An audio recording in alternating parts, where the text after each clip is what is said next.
Hello प्यारे बच्चों, आज मैं स्टार्ट कर रहा हूँ इंटीग्रल की एक स्पेशल कंडीशन जिसका नाम है successive integration by parts. Successive का मतलब जैसे हम किसी क्वेश्चन को सोल्व करते हैं हमें 2 या 3 बार I1, I2, I3 मानना पड़ता है।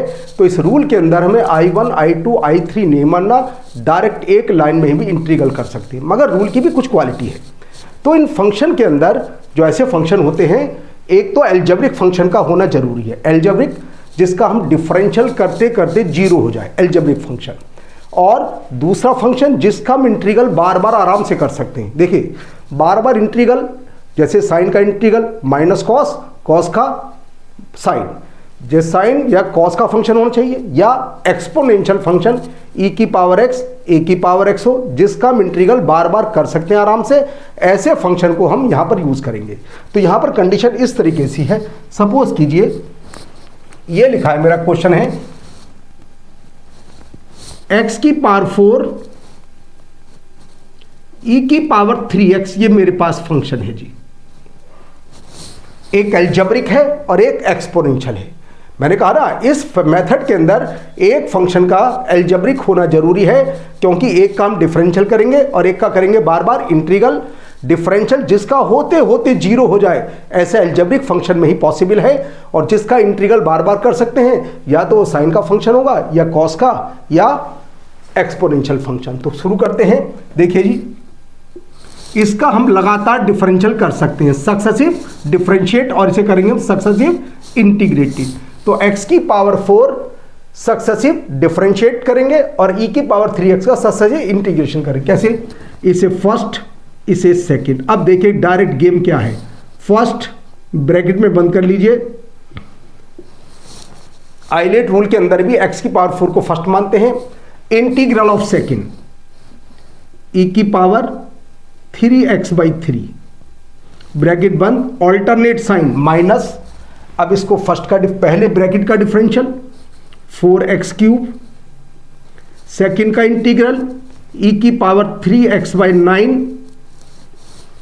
फर्स्ट का डिफरेंशियल पहले ब्रैकेट का डिफरेंशियल 12x², सेकंड का इंटीग्रल e की पावर 3x/27, ऑल्टरनेट माइनस पहले ब्रैकेट का डिफरेंशियल, दूसरे का इंटीग्रल,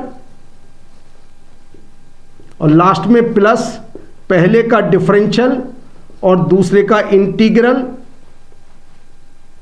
और लास्ट में सी लिख दिए क्योंकि ये इंडेफिनिट इंटीग्रल है। फिर देखिए सक्सेसिव मेथड में क्या होता है, अगर नॉर्मल स्कूल लेवल में सोल्व करते तो पहले इसे I बोलते, फिर इसको वो I1 बोला जाता, एक I2, I3, I4, 4-5 बार I1, I2, I3 मानते। तो कंपटीशन में इतना टाइम तुम्हारे पास होता ही नहीं कि हम इतना टाइम लगा करके इंटीग्रल करें सोल्व।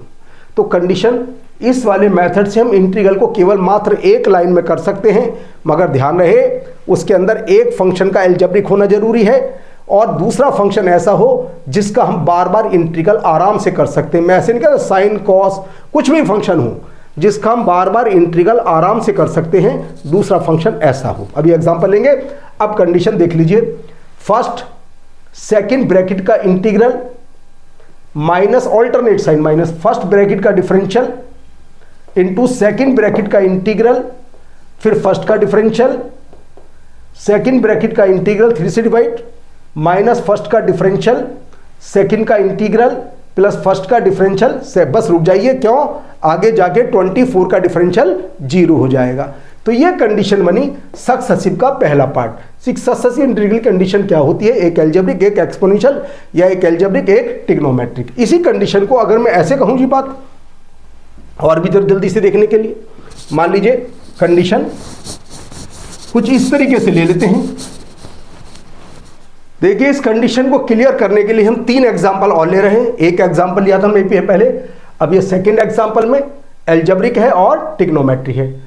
थर्ड एग्जाम्पल में ये एल्जेब्रिक है और यहां पर ओनली e की पावर x है, इसका भी एक कॉन्सेप्ट है। और एक ये क्वेश्चन है, देखो ये एल्जेब्रिक है, ये रूट के अंदर एल्जेब्रिक है। तो ऐसे कंडीशन को कैसे करेंगे, एक एक करके देखते हैं। पहले इसकी बात कर लेते हैं, क्वेश्चन नंबर 2 का सॉल्यूशन। ये फर्स्ट, ये सेकंड, बस शुरू हो जाइए। फर्स्ट सेकंड का इंटीग्रल, साइन है तो माइनस आएगा, cos 5x/5 ऑल्टरनेट साइन, पहले ब्रैकेट का डिफरेंशियल, दूसरे ब्रैकेट का इंटीग्रल प्लस पहले ब्रैकेट का डिफरेंशियल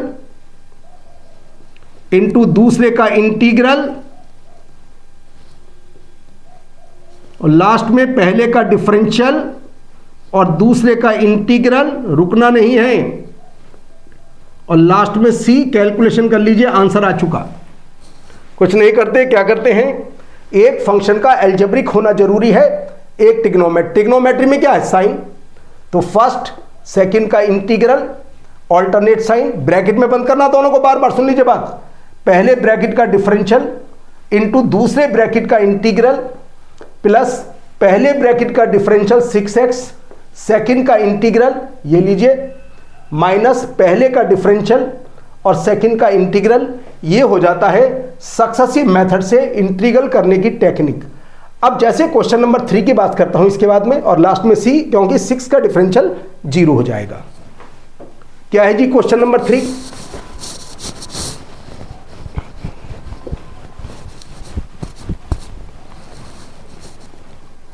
अब क्वेश्चन नंबर 3 की थ्योरी देखिए ध्यान से।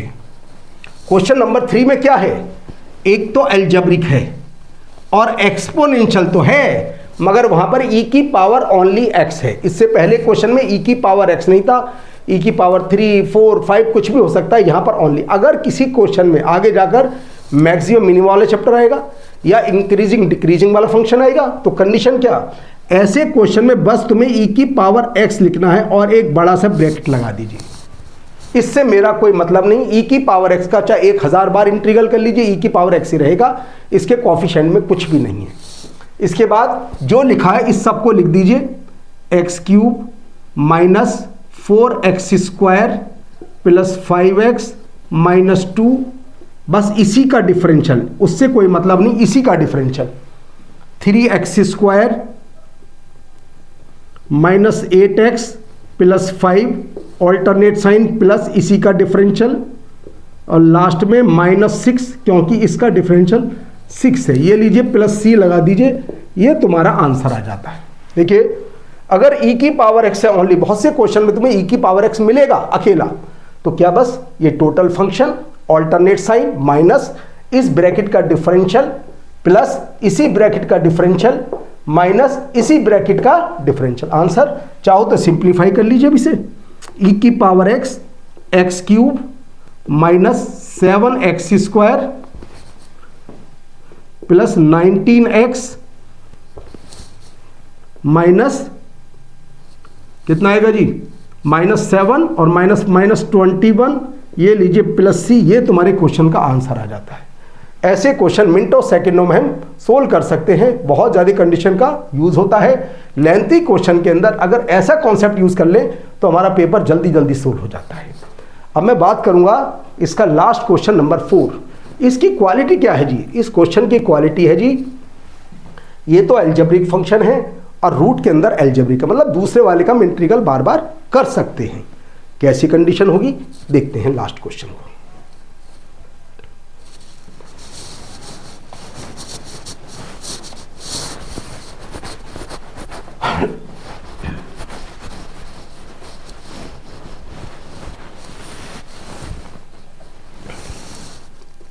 पहले सही लिख लेते हैं, 2x³ प्लस 3x² माइनस 6, इसे तो फर्स्ट बोलना है मुझे, और इसको लिख लेता हूं जी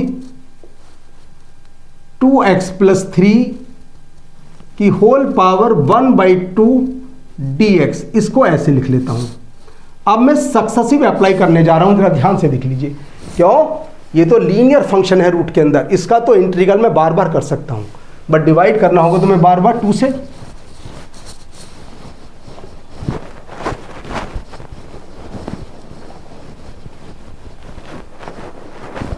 क्या कंडीशन है देखिए जरा, शुरू करते हैं जी। फर्स्ट ध्यान से देखते रहिए, तुम्हें ये मतलब नहीं क्या होगा, तुम्हें ये सोचना है कि जिसका इंटीग्रल बार बार हो सकता है उससे फर्स्ट सेकंड का इंटीग्रल 2x प्लस 3 की पावर 3/2 नीचे 3/2 से डिवाइड और साथ में 2 से भी डिवाइड। फर्स्ट सेकंड का इंटीग्रल ध्यान से देख लीजिए, माइनस पहले ब्रैकेट का differential 6x² plus 6x into second का इंटीग्रल, बस अब की बार हो जाएगा 2x प्लस 3 की होल पावर 5/2। नीचे जी देखो 2 से 2 कैंसिल, 3 आ गया, इंटू अब आएगा 5/2 नीचे और साथ साथ 2 से डिवाइड भी होगा जी।